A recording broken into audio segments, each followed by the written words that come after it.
ဝတန်ကာလမိုးရသည်လွန်လို့အေမန်ဆောင်းရသည်လင်းလူအေးအေးလေးကြောင့်အေးစိတ်လို့ပင်နီအောင်နိုင်မင်းမမေးနိုင်မချမ်းနိုင်ပဲဒီကွက်ထဲပေါက်ပြတဲ့လက်ခိုင်ရင်ချွေးသည်ချွေးပေါက်များပင်ကြနေသည်ဒီပေါက်နေသည်သားကိုကြည့်လို့ဒေါ်ဆောင်ကြည့်တနာနေသည်ဖတ်တဆိုးလက်ဖြစ်မပြည့်စုံတဲ့ဘဝဖြစ်နေတာမို့ရည်ရည်ကြရသည်မှလည်းဘာမှမတတ်နိုင်တော်များလေသားလေးအနာလာပါအောင်ကွယ်နားပါဦးငါသားဒီတမောပေါက်ကြီးနားမှာပါအမေရဲ့တပည့်ဆောင်လေးခုံးတက်တယ်လို့သားအနီရောက်သွားပြီသားရဲ့ချွေးတွေပြုတ်လိုက်ပါဦးအမေမှာအေးလုံးလို့ထမ်းလောင်နေတယ်အေးမမဒီအေးလို့ချွေးငုံပြီးဖြားနာနေပါဦးမယ်သားရဲ့သားအမေကိုပြောစားကြည့်တယ်အမေကသားကံကောင်းတော့မှာပါသားအလုပ်တွေဘာမှမဆိုလုပ်မယ်အမေကိုလည်းချမ်းချမ်းသာသာနေနိုင်အောင်ထားမယ်မိမိကဲဒါဆိုသားလည်းနားတော့ပြောစားရှိတယ်ဆိုရင်လည်းပြောအနွေးတွေလည်းဝတ်ခဲ့အောင်အောင်နိုင်မင်းကိုလက်တန့်တင်ပြီးအနွေးတွေလေးဝတ်လို့သူ့အမေနာရောက်တော့မေကိုလှမ်းဖက်ပြီးပြောသည်သားအမေကိုချစ်တယ်ဗျာသားကိုအမေချစ်လားချွေးချွေးနဲ့နဲ့ပြောနေတဲ့သားရဲ့ခေါင်းလေးကိုပုတ်တက်လို့ကလေးလေးကြာနေတာပဲအရွယ်ကလူကြီးဖြစ်နေခုထိချွဲလို့ဘာဖြစ်ကျင်လို့ဘာပြောကျင်လို့ဒီလောက်ချွဲနေတာလေတော်တော်ကြီးသားဤဆန္ဒကိုသိကျင်နေသည်အမေတကူသားတကူဖြစ်နေတော့အောင်နိုင်မင်းသူ့မိခင်ကိုပြောပြသည်ဖောင်တော်ဦးဖះမှာတွေ့ကြရသည်ပန်းနှင်းပြင်းနဲ့သူ့ရဲ့ကြောင့်ကိုအဆအဆုံးပြောပြလိုက်သည်ဒေါ်ဆောင်ကြီးတပြင်းလေးများချလို့တာတောင်ကြီးသားကညာကြီးပြင်းနေဆိုအောင်နိုင်မင်းထမှန်ကြွားလုံးထုတ်လိုက်ပြန်ပြီသားချစ်သူကတိတ်ချောတာမိရဲ့တိတ်လာရုံနဲ့မဟုတ်ဘူးချမ်းလေးချမ်းသာတယ်အမိလည်းသမီးတယောက်ကြားသွားရုံမဟုတ်လားသမီးကြီးဦးရှာမလဲပါနဲ့သားကြီးသားကြီးကျင်လို့ကျင်သက်ရှာတာလေအမိလည်းဘောပေါက်ပါလေအတောင်လက်ဆိုရင်ရွှေပုံပြန်ကြတာကဘာဝလူအမိကြီးပါလေအောင်နိုင်မင်းသူ့မိခင်နဲ့တိုင်ပင်ဆွေးနွေးမှုတွေအဆင်ပြေသွားသည်အဆင်မပြေတာသူ့ချစ်သူစီမသွားနိုင်တာအကြောင်းဖြစ်နေသည်ချစ်သူကိုလည်းအရောက်လာခဲ့မယ်ဆိုရဲတတိစကားနားမှာထပ်တလေးလေးချားနေသည်ချစ်သူမျက်နှာမြင်လို့တွေ့လို့စိတ်များတားဆီးလို့ပဲမရဖြစ်နေသည်အောင်နိုင်မင်းထူးတော့ထူးသည်သူ့ကိုမြင်ချစ်ခင်ကြသူများတဲ့ထဲမှာလူကောင်းလည်းပါလူဆိုးလည်းပါတယ်လို့ပြောရမည်တနည်းသူစိတ်ညစ်ညစ်နဲ့ထွက်လာစားတော့ဆိုင်အတွင်းမှာဂျိုကြီးနဲ့အုံမုံတို့ကလမ်းခေါ်ပြီးဟေးအောင်နိုင်မင်းဘယ်သွားမလို့လဲလာစမ်းပါအောင်ဟာအောင်နိုင်မင်းစားတော့ဆိုင်လေးဝင်ပြီးတစပွဲအတူထိုင်လိုက်သည်မင်းမျက်နှာမသားများနဲ့ဘာဖြစ်တာလဲတို့ဘာကူကြမလဲပြော့ခွာအောင်နိုင်မင်းသူ့ချစ်သူစီဟောရမှဖြစ်တဲ့အကြောင်းသူ့ဇာလအဖြစ်ချုပ်ပြောပြလိုက်မယ်လူစုလူမများဆိုကြပေမဲ့သူငယ်ချင်းဖြစ်တဲ့အောင်နိုင်မင်းကိုကူညီခြင်းတဲ့ဆန္ဒရှိတာအမှန်ဖြစ်သည်အုံမောင်ပြောလိုက်ပုံကမင်းရဲ့အခက်အခဲကိုကူညီခြင်းလားအမှန်ပဲဒါပေမဲ့တို့ကခါလီပြစ်လိုက်တတိဖြစ်လိုက်နေအခုခါလီကြည့်နေလို့စိတ်ငြိမ်နေဒီမှာလိုက်လာပြီးထိုင်နေကြတာကွာစိတ်ငြိမ်တဲ့လူချင်းချင်းပဲကွာစိတ်ညစ်ပြုတ်သွားတခွက်တခါချကွာတော့မင်းအတွက်စီပြီးအောင်သူစဉ်းစားပေးမယ်ယူကြီးကဆက်လက်ထောက်ခံသည်ဝိဆိုတာလူကဖြစ်တာပါကွာလူတို့ရင်ဝိဆိုတာရတာပါပဲကောင်းတာလုပ်လေရတယ်မကောင်းတာလုပ်လေရတယ်လူရဲဖို့တော့လူတယ်မလုပ်ရသေးရင်ဒီပေါ်လေးအမိပြကြရအောင်ကွာအဲ့လိုဆိုပြီးအကွက်ကိုစီကမြောက်လိုက်တော့အောင်နိုင်မင်းကဘာတော့မှမရှိသေးဘူးမတော့ဘူးကွာကဲပါမင်းတို့ငါတို့ဆောင်ရွက်ပြီးမှာပါမင်းဘာမှလုပ်စရာမလို ဒါလေးတော့လူရောပြီးဖို့ကွာသူပေါင်းသိဖြစ်ပြီးလူကြီးအုံးမောင်လူကြောင့်သူကောင်းကောင်းသိပြီးဇရိုက်မတူဘူးပြည်ပြီးမြတ်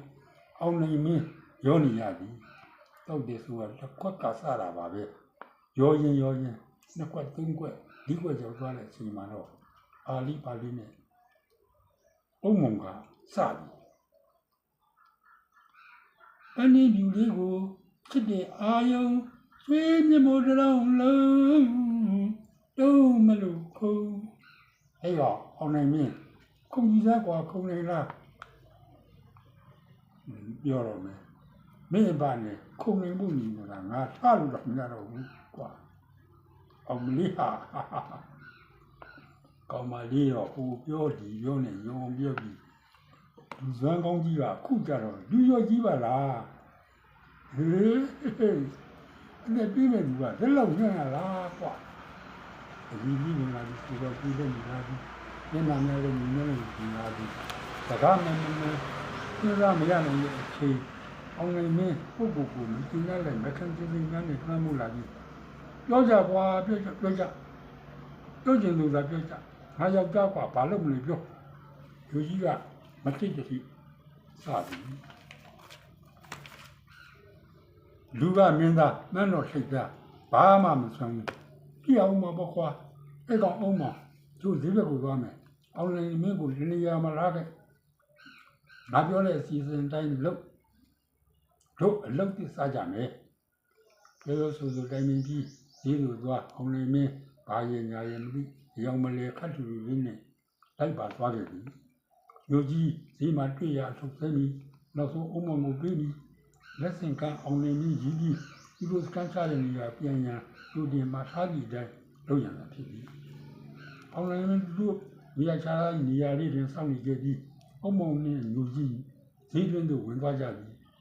ဈေးထဲမှာရောင်းသူဝယ်သူများစုပ်ချက်ထွက်ဒီကနေပြီးအချိန်ကြီးငယ်မြတာကြားပြီအုံတော်အိတ်တလုံးဆွဲလာပြီးအောင်လုံးမင်းကိုပြီးလိုက်ပြီ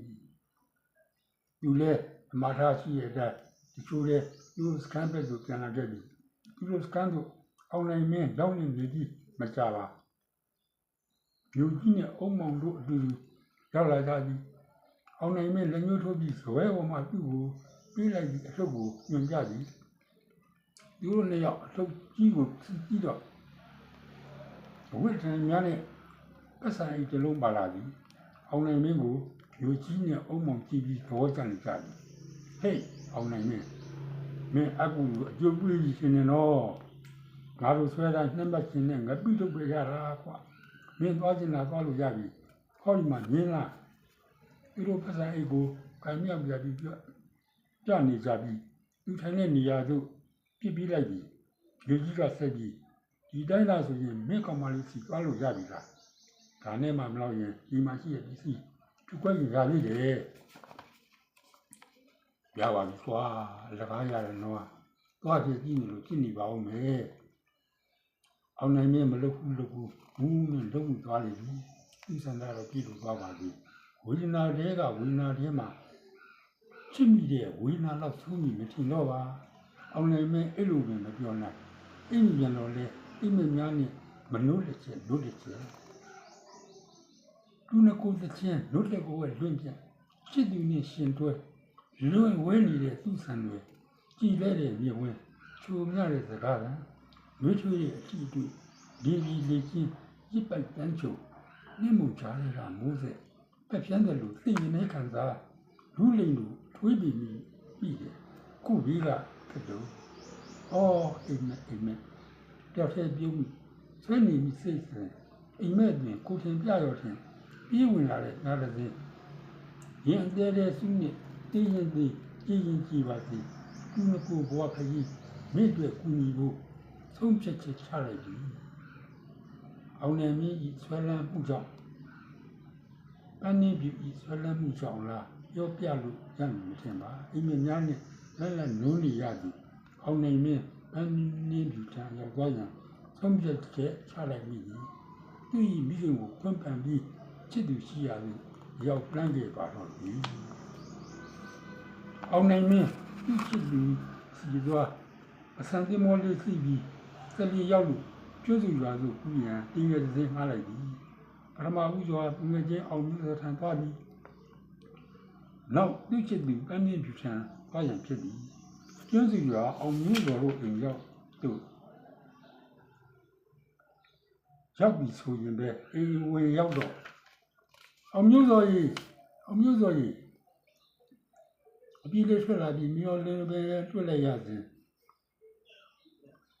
အောင်မျိုးတော်ကမင်းခုမှလာတယ်ကွာဝမ်းသာတယ်ကွာ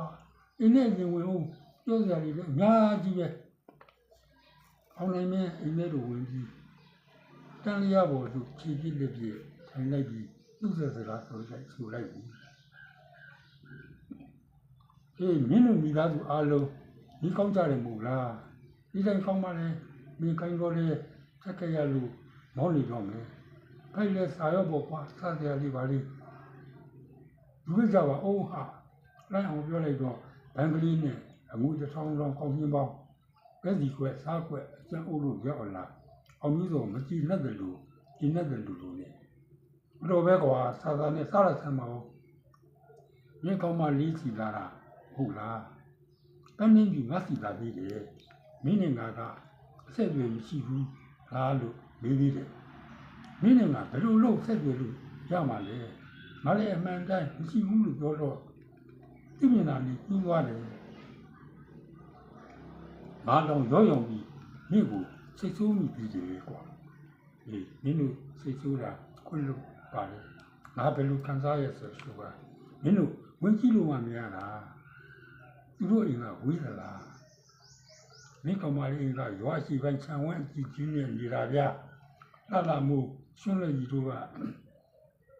တို့ကတခွေလဲဆိုတော့ပြောရတာကွာကျုံလို့ပဲလျော်သားကြီးသားလို့တော့လမ်းနေရပြီမဟုတ်လားနဲ့ပေါ့ကွာလမ်းလာကြလို့လားတော့မကြည့်ဘူးဒီမကောင်းဘူးပြောရတယ်မင်းရောက်တော့ဒီအကြောင်းလာမို့ကိုအကြောင်းချာခိုင်းနေတယ်ဟာမူလာပွဲနဲ့နီးနီးချိန်ဆောင်ကြရကွာမင်းကပြောရစီနေတယ်ငါပြောရမှာဖမ်းရှိတော့ကွာငါကြောင့်မင်းလည်းကြည့်သားပြီငါအငယ်စိတ်ကိုထပ်တည်းပြောနေတာတော့မဟုတ်ဘူးငါလည်းကြောက်ကြရဲကွာအားမလျှော့ပါဘူးဒီနေ့ငါအိမ်မထဲမှာပဲတွေ့နေရတာကွာမင်းကတော့အိမ်မထဲမှာပဲမဲ့နေအခုတကယ်တွေ့ရမှာဘာပြောမှလဲဘယ်လိုစကမ်းသွားမှလဲဆိုတာတေချာချာစဉ်းစားထားအောင်မင်းရေမို့ချို့ကွာငါတို့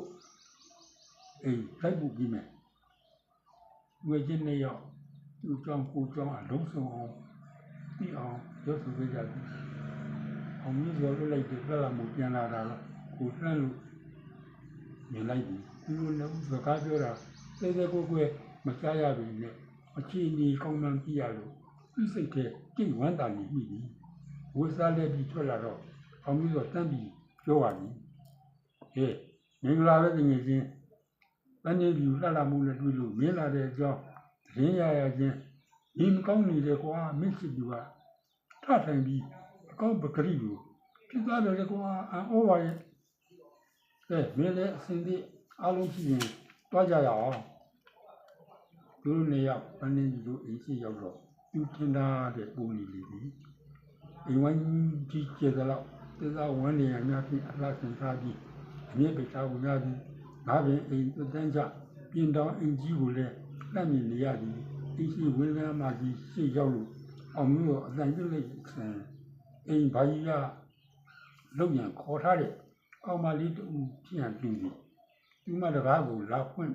ပြီးသူ့နေရောက်ပြင်တောင်အိမ်ကြီးအတွင်းသို့ဝင်လိုက်တော့အသက်50ကျော်60ဝန်းကျင်လောက်ရှိပြီးသားဖြူခံရသည့်မိမကြီးတူလက်ဆောင်ချီကျူရင်းဖော်ဖော်ကြီးဖြစ်ခေါ်ပါသည်မောင်အောင်မြတ်စွာတော့လာချကွယ်လူလေးလူလည်းထိုင်ကြပါဦးကောင်းဆောင်ထဲမှာစတိတိုင်းကုန်းမှာထိုင်နေသူကြီးတူကိုမြင်တော့အင်းင်းပြူဤမိဘမှာဖြစ်နေပြီတစိမ့်ဖြစ်သည့်သူ့ကိုအခက်ခက်ဤနေမှဤပါသည်ဘာမှမပြောမဆိုရသေးတော့လေလူကြီးများခေါင်းတင်ကြီးဖြစ်နေကြ၏ပြောရရင်မျက်နှာနဲ့ချစ်ခင်ပါစေသူတောင်းနေပြည့်စုံသည့်အောင်နေမျိုးကိုအောင်မြည်စွာမြစ်သက်ပေးလိုက်သည် သူကကျွန်တော်သူချင်းရွှေချင်းမျိုးကကိုအောင်နိုင်မင်းပါဒီကဦးလေးနဲ့တော်တို့ကပန်းနေပြည်ရဲ့မိပါလေဥရွှေတိုင်းကိုဒေါ်ရွှေမျိုးခေါ်တယ်ဘုရားမှာတွေ့တဲ့တော်တွေကဥရွှေတိုင်းရဲ့အမနဲ့ညီမတွေပဲအောင်နိုင်မင်းသူ့ချစ်သူဤမိဘများနဲ့တွေ့ရတယ်ကိုရှင်းနိုင်နေပြီအောင်နိုင်မင်းဒီလေးစားနဲ့ယခုလိုတွေ့ကြရလို့ဝမ်းသာကြောင်းပြောပြီးဘုရားမှာသူရဲ့ချင်းအောင်မြင်တော်နဲ့တွေ့ပြီးအနေပြုတို့နဲ့တွေ့ခဲ့ကြဖို့တော်လေးများနဲ့ညီခဲ့ကြဖို့မြို့ကိုအလဲခေါ်စဉ်မလိုက်ဖြစ်ရကြောင်းမမျိုးလင်းပဲတွေ့ဆုံချရတော့လည်းပဲကိုရခင်ကယဉ်ကျေးခဲ့သူသူငယ်ချင်းပေါင်းတင်များခဲ့သူချင်းချင်းမင်းမင်းဖြစ်ရပုံများကိုစီရွာစင်ကပြောတတ်သူဖြစ်လို့လူကြီးများသဘောပေါက်နားလည်ပါကြပါသည်လူကြီးများနဲ့အစဉ်ပြေပြေပြောဆိုနေသည့်တိုင်ပန်းနှင်းပြူနှင့်မတွေ့ရသေးပါဒီမှမိဘများနှင့်အောင်နိုင်မင်းအစဉ်ပြေပြေတကယ်ခက်ကြည့်ချင်းကြည့်နေပြီလိမ့်မည်တော်ရွှေစကားသာကိုဆက်ပြီးလိုက်လာလာမူလာနင်းနေသမီးနေမကောင်းလို့လာပြီးလေခင်းနေတာသူနှစ်ယောက်တို့ပြောတာတော့ပြီးလိုက်တယ်လူလေးလာတာပြီးအောင်ဒါပြောတာထင်ပါလေသမီးလည်းဒီနေ့မှသူ့ချောင်းဖြစ်သွားတာပဲ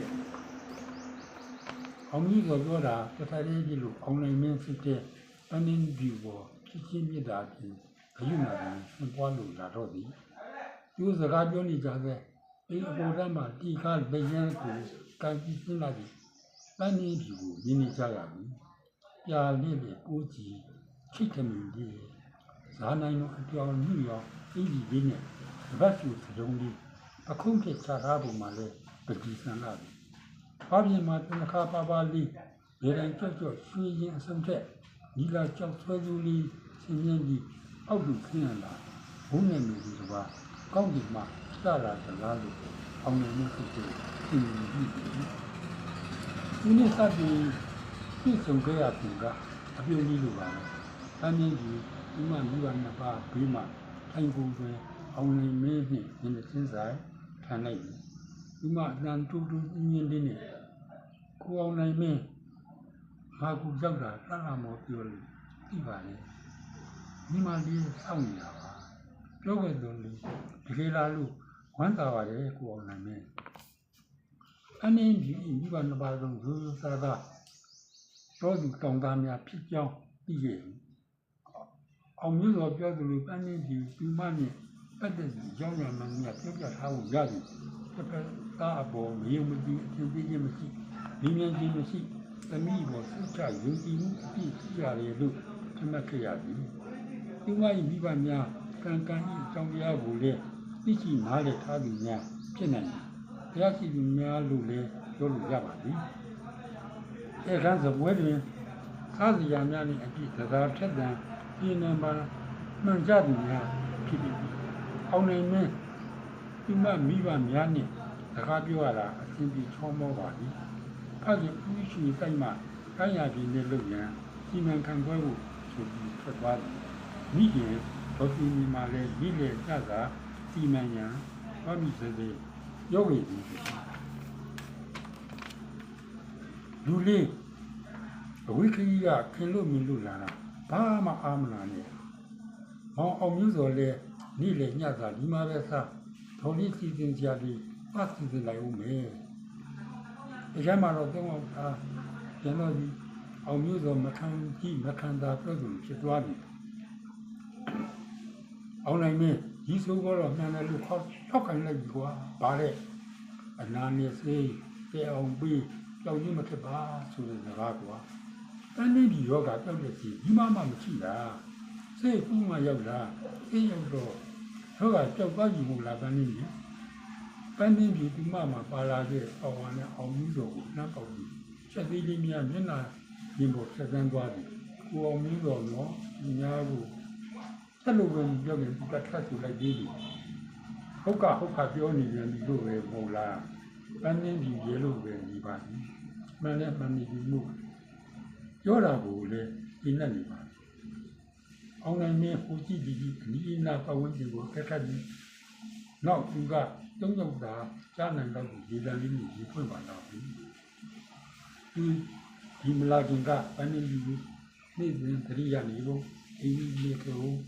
လမ်းတိုင်းအောင်သူစားရဖို့ပြောပြပြီးလမ်းတစ်ချင်းဆိုပြီးမင်းအောင်တွေ့ပြီးတာနေပြီပြောစရာစကားများပြောချင်တာလည်းပါလမ်းပြစူးရရတာလည်းပါအောင်နိုင်ရင်ဒီကောင်းကိုပြောပြပြီးလို့ပန်းနေပြီးဝမ်းသာပဲရှိကြတော့ရောငကိုဒီတွေ့လို့ဝမ်းသာပဲပြောချင်တယ်ဒီပါမလားလို့သိကြရတာဘလို့ဟာသူ့ဒီလိုချင်းအကြောင်းသိရတဲ့အောင်မျိုးဆိုပြီးသူ့စိတ်ထဲခံထားရတော့ပါရဲ့လို့ဒီရည်နေပြီအကြောင်းရဲ့စင်ကြီးတော့တန်းနေပြီးအောင်နိုင်မင်းတနည်းအားဖြင့်ပြည့်စုံနေပြောပြတယ်သူတို့ရွာကြီးအရှိဘက်ကစတိမြို့မှာသူတို့မိသားစုခုခုဘာကုန်းတော်ကြီးကျွမ်းကိုသွားပြီးတော့ကြတယ်နောက်မြူတဲ့လျှောက်လို့ရစုခုကြီးစီးစင်များဖြစ်တယ်အနည်းဒီမူရများအမိချူအောင်ကြီးကောင်းသွားတာကိုမြင်ရလို့ဝမ်းသာနေကြပြီးတန်ကြီးစိတ်ဝင်လာကိုလည်းနားလည်ကြပြီ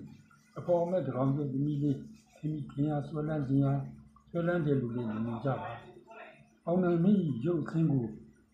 စမြင်တွေ့ကြရသည်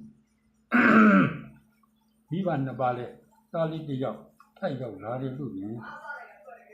ဖြစ်မှတ်နေရှိဘဝကြီးရဲ့ကြောင်းကံကြောင့်ဒါရည်လို့ဘောထားကြပါတနည်းနဘူးနဆာမပူစာဘူးတဲ့ပန်းလေးကိုခွတ်ပန်ကြောကြားသည့်ဆန္ဒလေးများကိုလည်းမိဘနှစ်ပါးကမကွန့်ခွတ်ပဲခွင့်ပြုပါတော့အဲ့ဒါစီကင်းလို့သူတို့နှစ်ဦးနဲ့အောင်ကြီးဆိုသာသာမှုတို့လည်းပါပြီးချစ်ပြီးကြုံတဲ့အတွက်အတူကြွားကြရမည်ဆိုတော့ဘယ်သူပြန်လို့သာပါတော့နိုင်တော့မဟုတ်ဘယ်သူပြန်လို့ပြောပါတော့နိုင်လို့ပြောရတယ်ကြောင့်ခွင့်ပြုခဲ့ပြီးဒီဒီနေ့တွေသူတို့ဒီဦးရွာမသတိဘက်သို့ဒီငယ်လေးတစ်သိန်းနဲ့ချက်ကူးကြတယ်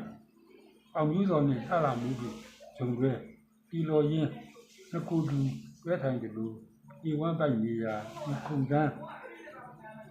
ဒီဘောပြန်အောင်နိုင်မင်းနဲ့တန်းနေတူရှင်တွဲလို့ချစ်သူကိုတီမူရင်းလိုက်ပါလာကြတယ်ဒီကလေးမိကိုကန့်လက်ပြအခုတန်းနေပြီးသတိစုကြတယ်ပေါ်ပြားနှစ်စီကားမှာတက်ကပြန်ကြီးစီသွားရင်ပြောပြီးဒီကလေးသက်ဆောင်သနာကိုတော့သွားပြီးသူအားလုံးသက်ဆောင်ဘုံဘောတို့တက်သွားပြီးတောက်တိုင်းကြီးကြီးအတွင်းကိုဝင်ရောက်ကြည့်ကြပြီ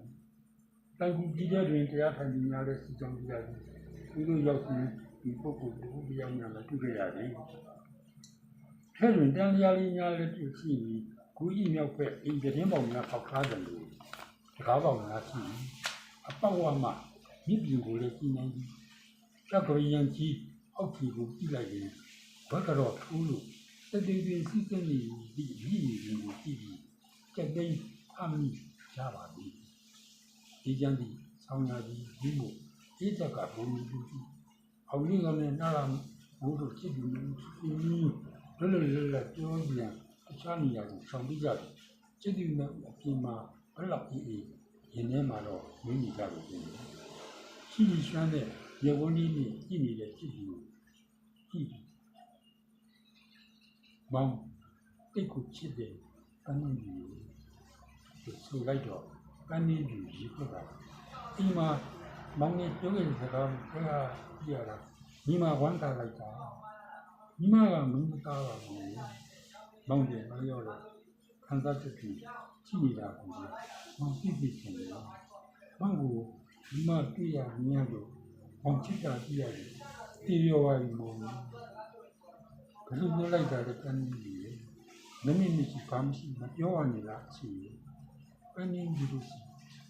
ဒါတို့မောင်ကိုကြီးမလို့မှန်းနဲ့ရင်းပြီးဆက်ဆံခံရမှာပြီးကြောက်နေဥပ္ပဒါမောင်အမှန်တမ်းပြောရတာပါမောင်ဆန်းတော့ချစ်သူကိုတွေ့ကြည့်လို့မောင်ထူးစားလာလို့ပန်းနေကြီးတိမှန်လို့ရှင်းပြီးပါလို့နဲ့ပြရမှာကိုထုတော်စိတ်ကနေပြီးပါလို့ညီမတူကြီးရောသမီးမို့အမိအပြာတိချပါတယ်မောင်နဲ့ခွာရတာနီးအမဆောင်နိုင်ဖြစ်ကြတာဒေါ်လေးတွေလည်းပြီးသွားကြတယ်ချင်းချင်းစားလို့နောက်လို့ပြေးတာတွေပဲကြည့်မိတာတွေကြည့်တယ်မောင်ဒီနေ့ရောက်လာနေနေကုန်ရဲ့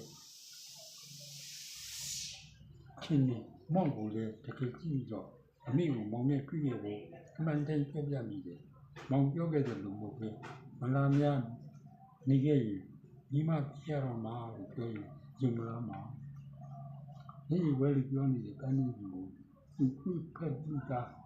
ဖြစ်သွားပါတော့လုံးလုံးဒီမှာတတိကျလို့နေသားချင်းအတူတူမှုကြည်ကြည်ကွယ်ကွယ်စုစုလေးလေးလေးများခံစားနေကြရမှာပါ